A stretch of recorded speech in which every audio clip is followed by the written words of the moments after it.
Welcome back to Reigniting You, the show that focuses on all aspects of making mid to late career transitions. Hey, note that in case you missed it here on KKNW, that you can catch Voices of Experience with host Paul Casey this Sunday at 9 o'clock a.m. on KIXI. Voices shines a light on people with experience in their fields of travel, public affairs, adventure, health, and fitness, with an emphasis on sustaining your own business. That's Voices of Experience this Sunday at 9 a.m. on AM 880 KIXI. Well, it's time for a few recent career-related news stories that you may have missed these last few weeks. According to the Washington Post, retail workers are quitting at record rates due to the desire to earn higher wages and work in less stressful environments. 649,000 retail workers gave notice in April alone, the largest one-month exodus in the last 20 years when the data started being tracked by the U.S. Department of Labor. In interviews with more than a dozen retail workers who recently left their jobs, the Post says that nearly all said the pandemic introduced new strains to already challenging work, longer hours, understaffed stores, unruly customers, and pay cuts. Labor professors and economists say the pandemic also made it harder for the nation's 15 million retail workers to find reliable childcare and public transportation. Now that life is returning to normal, analysts say workers have begun to realize they have options, capitalizing on the latest waves of hiring and government stimulus as catalysts for career change. The Center for Retirement Research at Boston College reports that working into their early 60s appears to increase the health of men. Starting in 2009, the Dutch government offered a tax credit to 62-year-old workers if they kept working into their mid 60s. Those who chose to keep working were then tracked for a few years to measure their mortality rate. As a result, they found the odds of dying within 5 years dropped from 8% to 6% for men who worked from 62 to 65. The researchers noted that if there is a continuing effect of working just a few more years, men who work longer could end up living an additional 2 years. This only applies to men, though. Working longer doesn't seem to deliver a similar health boost for women. Facebook is the latest company to let all employees work remotely after the pandemic if their jobs can be done out of an office, though may reduce their pay if they move to a less expensive area. Facebook said it will be more flexible, though their guidance is to be in the office at least half the time.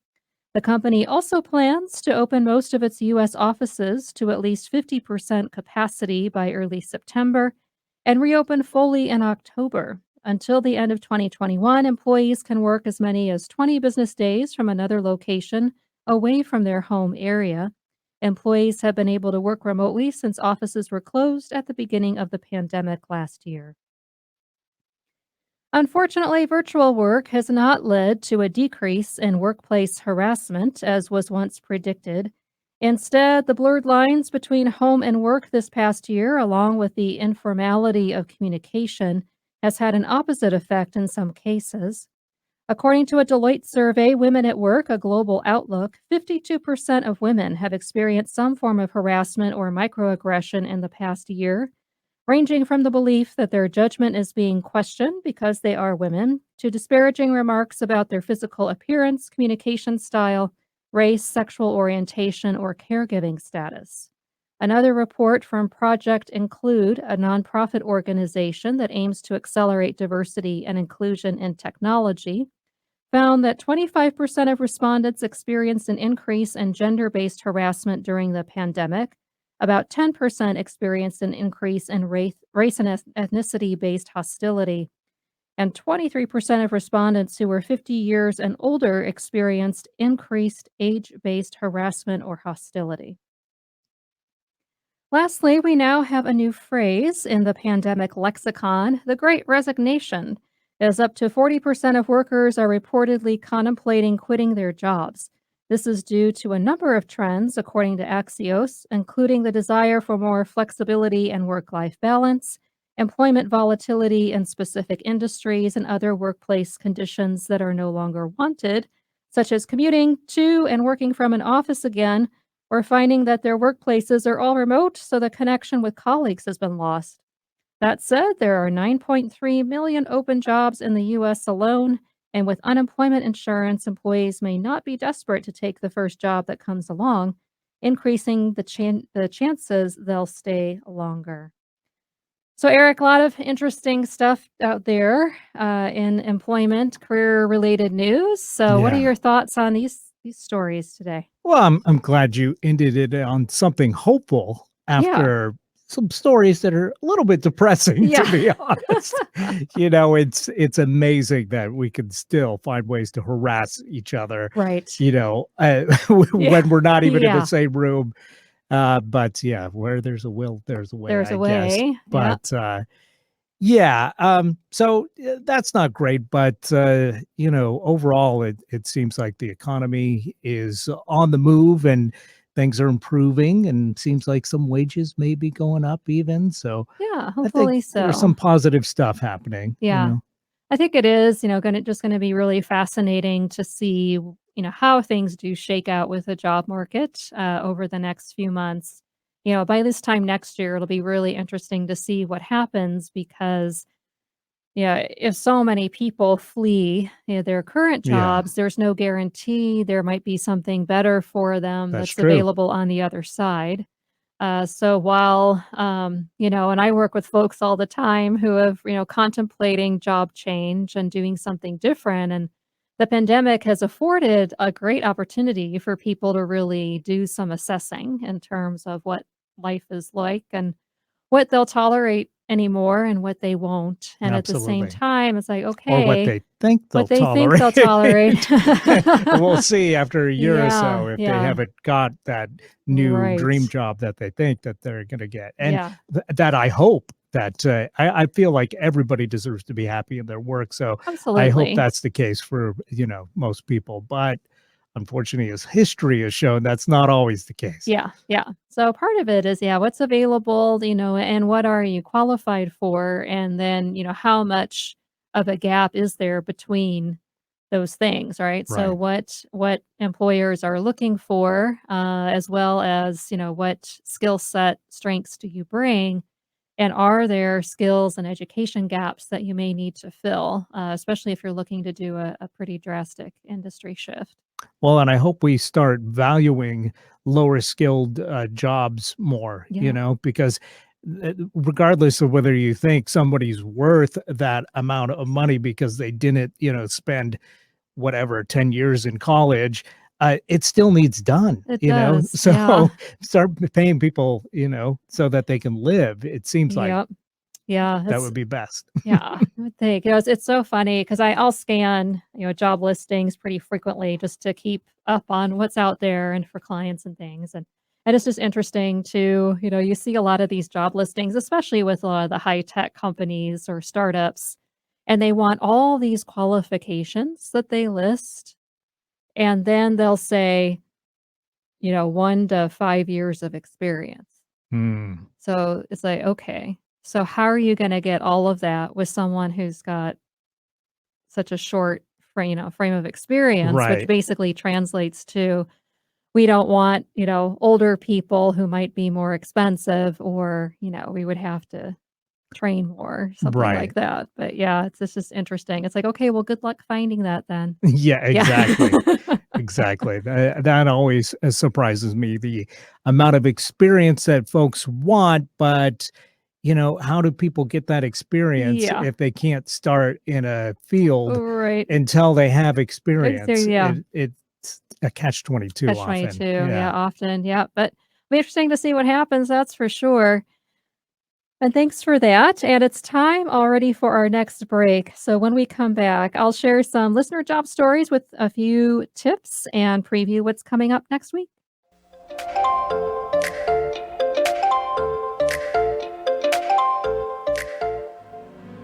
Are you feeling challenged or frustrated without a plan for what's next in your career and life? Are you seeing writings on the wall for needing to make a mid to late career change and don't know how or what to do? Coach Lisa Downs of New Aspect Coaching can guide you to what's next, providing a fresh perspective and supporting you to create a clear and compelling vision for your future and a plan to move forward. Call Lisa at 425-216-3015. That's 425-216-3015.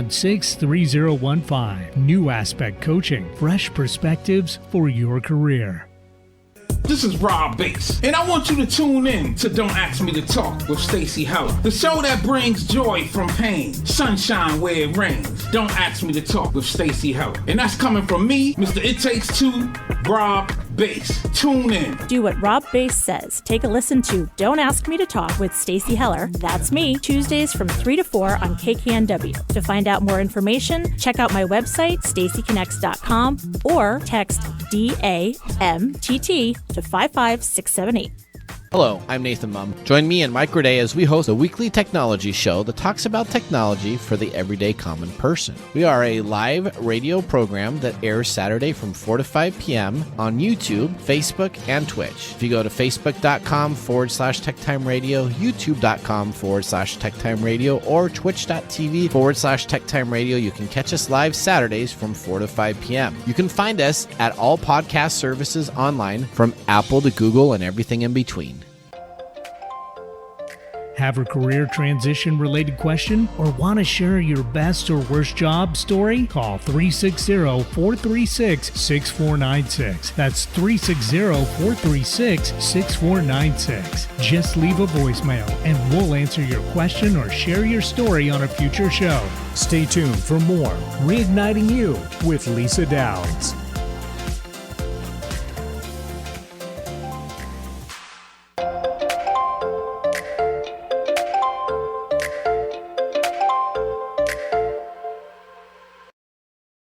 Welcome back to Reigniting You, the show that discusses timely issues and topics about career transitions for Gen Xers and Boomers. I'm your host, Lisa Downs.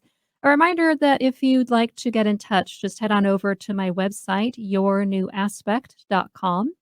There you'll be able to take my free career transition readiness quiz, as well as sign up to receive my weekly career tips newsletter.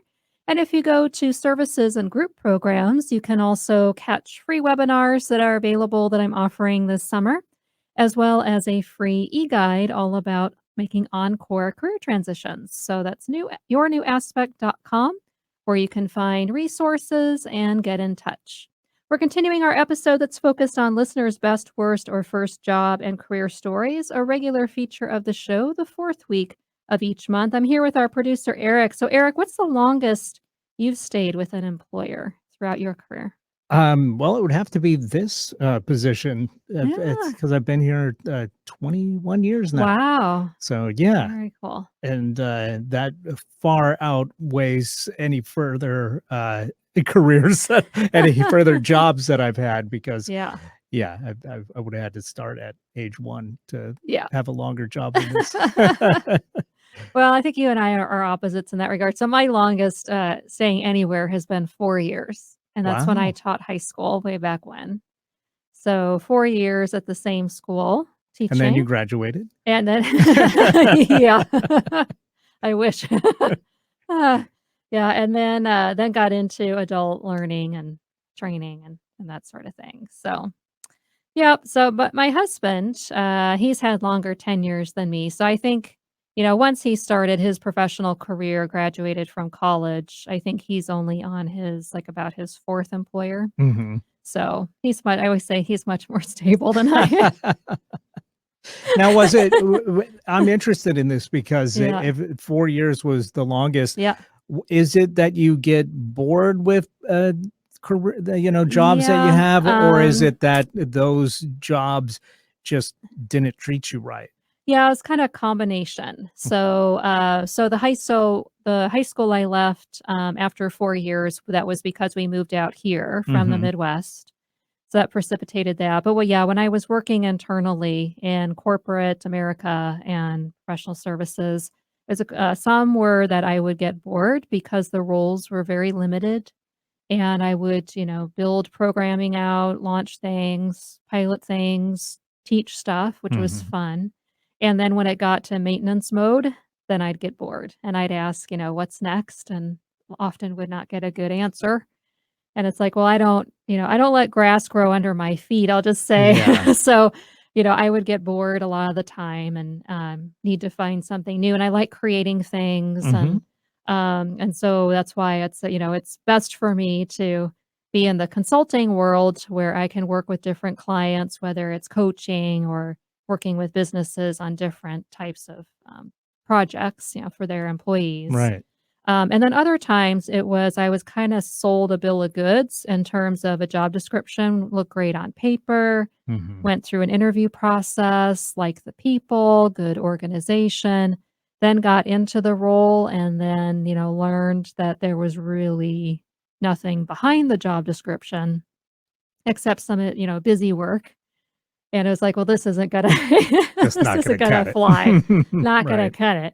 Like, I don't think so. And so but yeah, but most of the time it was because I would get bored and, I need a lot of variety in what I'm doing and also wanna feel like I'm applying my skill set Yeah, and my absolutely. education and the credentials I've built over the years and, yeah, so but it's good, and I'm a classic Gen Xer, so I have a really fierce independent streak. So it's good for me to yeah, to do my own thing, for sure. Well, we've got some listener stories here that have come in over the last couple weeks. So just a reminder that you can submit your best, worst, or first job story by emailing it to reignitingyou@gmail.com or leaving a recording of it for me over voicemail by calling 360-436-6496. That's 360-436-6496. I'll then share it live on the air at the end of July.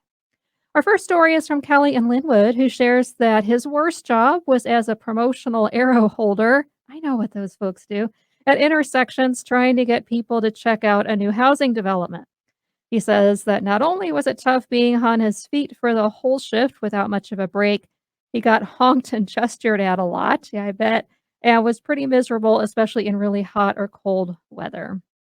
Oh, thanks for sharing this, Kelly. Whenever I see those folks, I've often thought to myself, what a tough job that must be to stand there for hours on end. Right. Oh, let alone, what you get from drivers going by and I imagine they have to get creative. Sometimes I'll see those folks and they'll try to dance or spin the signs or, do something um, just to keep things interesting.